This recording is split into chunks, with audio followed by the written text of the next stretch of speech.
There's only one place. Ruben Amorim, we need to get going. Start there, finish there. Okay. Well, let's start with Ruben Amorim then. It feels like the only thing to do, doesn't it? He's in the Sporting dugout tonight, but he will soon become Manchester United's sixth permanent manager since Alex Ferguson retired back in 2013. But who is he?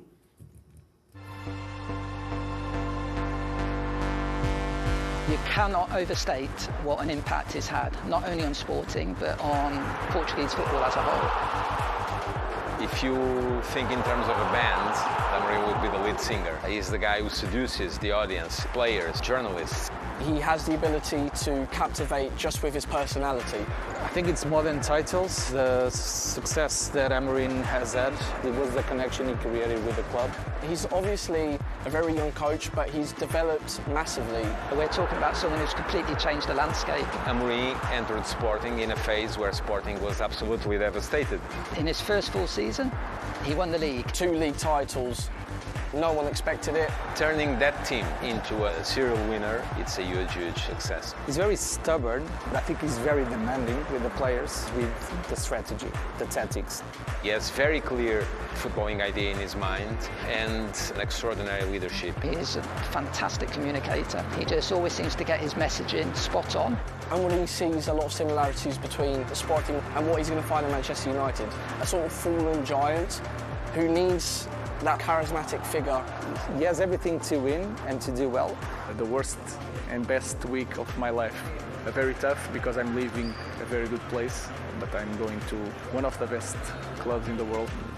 In our life we have to leave and to go, to change our environment, but I'm very emotional in the relation with the players, so I have a connection with them. In England, all the best coaches are there, all the best teams. It's going to be a different world. I need that as a coach now. OK, so have Manchester United got the man that they need? Well, look, his stats speak for himself. He's just been so brilliant at Sporting, and the fans, as you heard there, they absolutely love him. So successful, 229 games, a win percentage of 71 and 4 honours. And he really brought the good times back to Sporting, didn't he, Jolyon? Yeah, definitely. There was obviously a period of time where they were struggling and playing third field or not even second, but he's gone there and transformed the club, the city, to an extent. And yeah, he's spoken about very highly, and I think that's the difference is when there's a lot of managers that have managed at the top level and they are liked, but he's not disliked by anyone, which says a good sign. He seems to have a great way about him as well. They call him the lead singer of the band. They say he's stubborn, but I feel like all managers are stubborn, aren't they? They have to be stubborn. Do you think Manchester United have got their right man? I think only time will tell. I've been known to get quite excited with new managers. No. Every now and again. So I'm not going to go overboard, but I'm liking what I'm hearing. I'm liking what I'm seeing. I think that we've been calling out for Man United to have an identity, a way of playing that we can look at and go, consistently we see it. When you look at this Sporting Lisbon team over the last few years, since he's been there, they have a consistent theme and way of playing. And he seems to be able to deliver a particular style of football on a consistent basis. And I think that's a starting point for Manchester United. If we see that being churned out week in, week out, that's a huge improvement. Yeah. In the past, Manchester United have been criticised for being a bit of a graveyard, not just for manager, but for players as well. Do you think that the players that are at the club now will be looking at Ruben coming in and being excited by that appointment?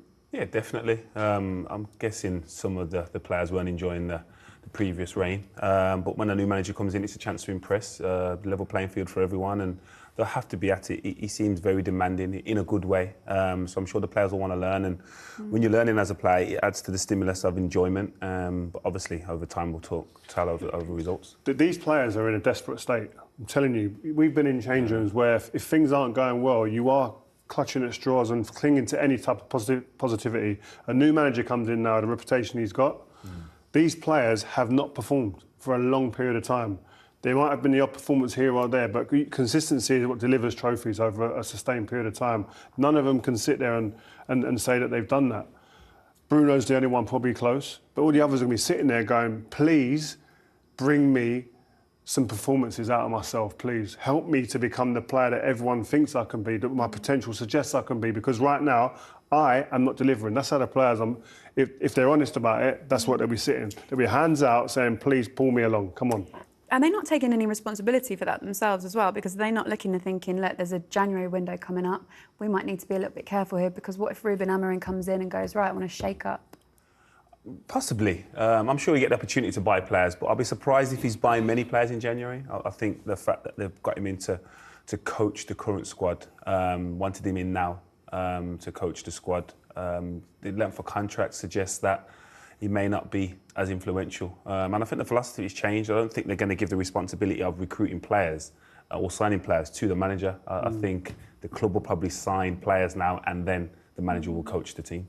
What about his feelings tonight and emotions? Because he's up against Manchester City, who's going to have to get quite used to being up against, and also like the English fans. And tonight will be an emotional night for him as well, because it's his last home match at Sporting. How do you think he's going to manage all those different factors? He seems like quite a professional, straightforward, and kind of like really driven guy. Yeah. I don't think all of that the opera element will kind of get to him. I think he's just, this is my job. I think he'll want to give a good account of himself, because he knows all eyes will be on him. This game has kind of fell in our lap here, in terms of the magnitude of it now, because all eyes will be looking. Man United fans do not watch City games. They will be today, but they're watching Amorim. They want to see what he's about, what his team looks like, the structure of his team, the formations, etc. So getting a bit more familiar with him before he comes in, I think, will be something that everyone's looking forward to, and he'll want to put a good show on today. Ruben's at the wheel, basically, right? I didn't say that, Laura. We didn't go there. We're not doing that again. Yeah, exactly. Give it a couple of days and maybe we will.